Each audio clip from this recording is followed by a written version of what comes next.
Hi guys, so today I've got a question for you, and that question is a failing team always the result of a bad manager? Not just in sales, any team. Is it always the result of a bad manager? Would a bad manager always drag a good team down? Would a good manager always bring a bad team up? And I think that this is the dichotomy of leadership. And I think there's a lot of parts that go into this that need to be considered. Is that manager that's failing being trained properly? Are they supported properly? Have they had unrealistic expectations put upon them? Has somebody just decided what their target for the month is by throwing a hedgehog at a dartboard and seeing what the numbers add up to? I think we've probably all had a target like that at some point. So there's lots of things that we have to consider. But I think the reality is that a good manager will probably always bring a bad or medium team up, and a bad manager will probably always bring a good team down. And that's because we need to be led in certain ways. We need certain things to happen.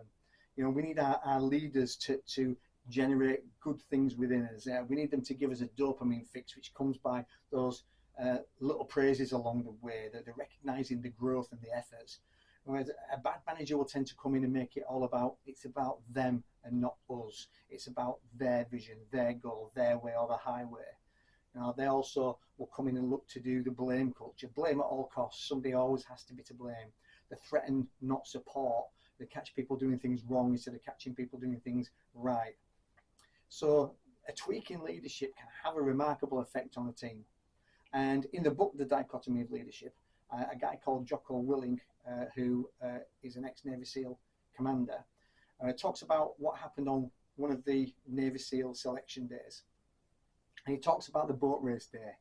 And on boat race day, there's typically 8 to 10 boats, 7 people in a boat. Each boat's got a team leader. And the job of the leader and the team is to win these set of events that come up, physical and mental. And on this particular day, there was 2 boats that stood out, boat number 6 and boat number 2. Now, boat number 6 was winning everything, and boat number 2 was losing everything. The interesting thing here, though, is that these boats have been matched by the actual training staff to be as close as possible in physical aspect. So in theory, any boat could win. What will get them over the line is who's got the best leadership and who's got the best mindset. So one winning boat, one losing boat. Part of the way through the day, the instructors decided to switch this up. So all they did was move one person in each boat. They moved the leader from boat 2 to 6 and the leader from 6 to 2. And guess what happened? Absolutely. The losing boat started to win. The winning boat started to lose. Why?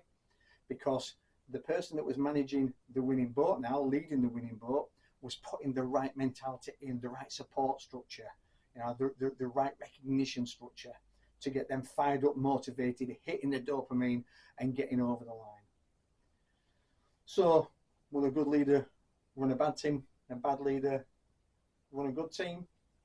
Potentially not. You will probably see a flip at some point. But this does lead me on to my second question, which is a failing government the fault of the PM or the fault of the cabinet? If we apply the same logic, then surely they're just a leader. Surely they're the same as Jocko out in the field of battle, your MD, you as a leader, whatever it happens to be.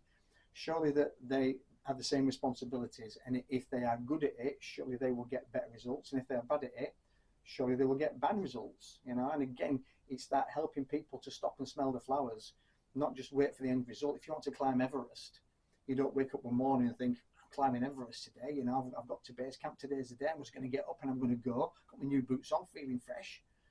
It doesn't work that way. There's 5 base camps between the bottom and the top of Everest. And when you get to every base camp is celebrated, because not everybody gets to the top. We're not all born for greatness, unfortunately. So you have to stop and smell the flowers. You have to accept the fact that that person's now become the best version of them that they can be in that moment. And if they get to the next base camp, they become the best version of them that they can be in that moment. And that has to be celebrated, whether you're in government or whether you're just managing a team in sales. So let's look at Liz Truss. So Liz Truss came in and she's making big, bold statements. I'm happy to be unpopular. I'm prepared to be unpopular. I'm happy to make the tough decisions. I'm happy to make my decisions and stand by them. I'm happy to take the glory that I think is going to come from these decisions, between her and the Chancellor. And it became very clear very quickly that they didn't even consult the cabinet about the decisions they were making. This very quickly led to her being the shortest serving Prime Minister in British history. Why? She didn't take her people with her. She wasn't a good leader. It was all about her glory, her decisions. If you don't take the people with you, then it's going to be a lonely journey.